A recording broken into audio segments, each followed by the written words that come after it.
Muy buenas tardes, estimados estudiantes. El tema que veremos el día de hoy trata de los seres heterótrofos. Los seres heterótrofos son aquellos que obtienen su energía y nutrientes de otros organismos vivos. No pueden producir su propio alimento a partir de sustancias inorgánicas como la luz solar o los compuestos químicos como lo hacen las plantas, por lo que deben consumir otros organismos para sobrevivir. La clasificación de los seres heterótrofos se basa en varios criterios. Uno es la presencia de la columna vertebral, lo que los subdivide en dos tipos. Vertebrados, que son aquellos que poseen la columna vertebral, cráneo, sistema nervioso centralizado, entre los cuales tenemos a los peces, reptiles, aves, mamíferos. Y los invertebrados, que son aquellos que carecen de columna vertebral, tenemos como ejemplo los insectos, moluscos, gusanos. Otro de los criterios de la clasificación de los animales heterótrofos son por la temperatura corporal, clasificándose en animales de sangre caliente, endotermos, que son aquellos que mantienen la temperatura constante, como ejemplo las aves, los mamíferos. Los otros son los animales de sangre fría, ectotermos, que regulan su temperatura según el ambiente, ejemplo los anfibios, los reptiles y los peces. Otro de los criterios de clasificación es por el tipo de alimentación que tienen estos seres heterótrofos. Tenemos a los carnívoros que se alimentan de carnes, ejemplos el león, los herbívoros que se alimentan de plantas, como ejemplos las vacas, y los omnívoros que se alimentan tanto de plantas como animales, en los cuales podemos mencionar al cerdo.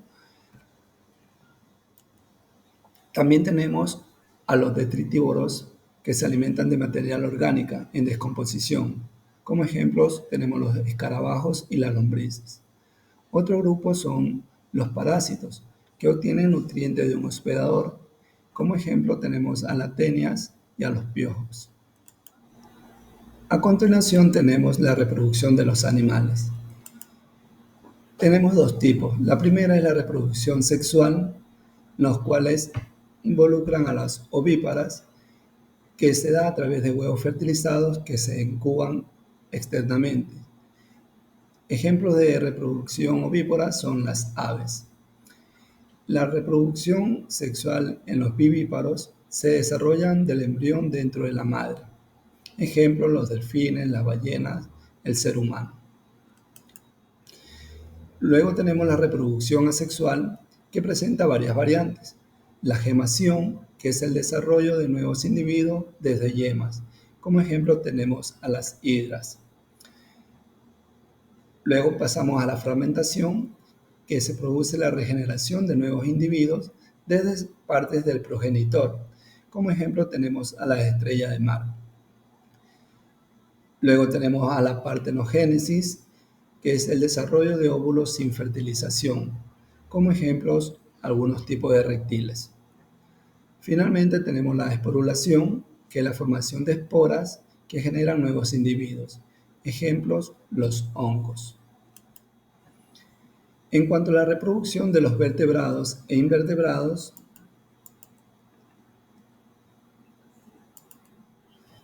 tenemos la siguiente clasificación.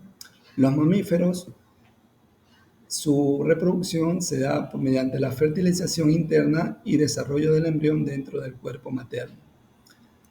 Las aves, por otro lado, ponen huevos con cáscaras duras para proteger el embrión. Finalmente tenemos a los peces, que muchos practican la fertilización externa, liberando huevos las hembras y espermas los machos en el agua, y ahí se da la fertilización. En la reproducción de los invertebrados tenemos diferentes tipos. Los insectos se pueden reproducir sexual o asexualmente dependiendo de la especie. Los moluscos son hermafroditas con una fertilización externa. Finalmente tenemos los anélidos o gusanos, que su fecundación puede ser externa o interna dependiendo de la especie. A continuación explicaré la actividad que tienen que desarrollar. Deben reconocer y clasificar los animales según su tipo de reproducción, sea sexual o asexual. Tenemos las instrucciones con las cuales nos vamos a guiar para desarrollar las actividades. En cuanto al material entregable, será calificado mediante la siguiente rúbrica que tiene los siguientes parámetros para su calificación y ponderación. Si clasificación de los animales, se identifica con ejemplos de esta clasificación. Si en la discusión se obtiene la diferencia entre los varios tipos de reproducción sexual y asexual, y también la presentación del contenido. Esto sería todo. Muchísimas gracias.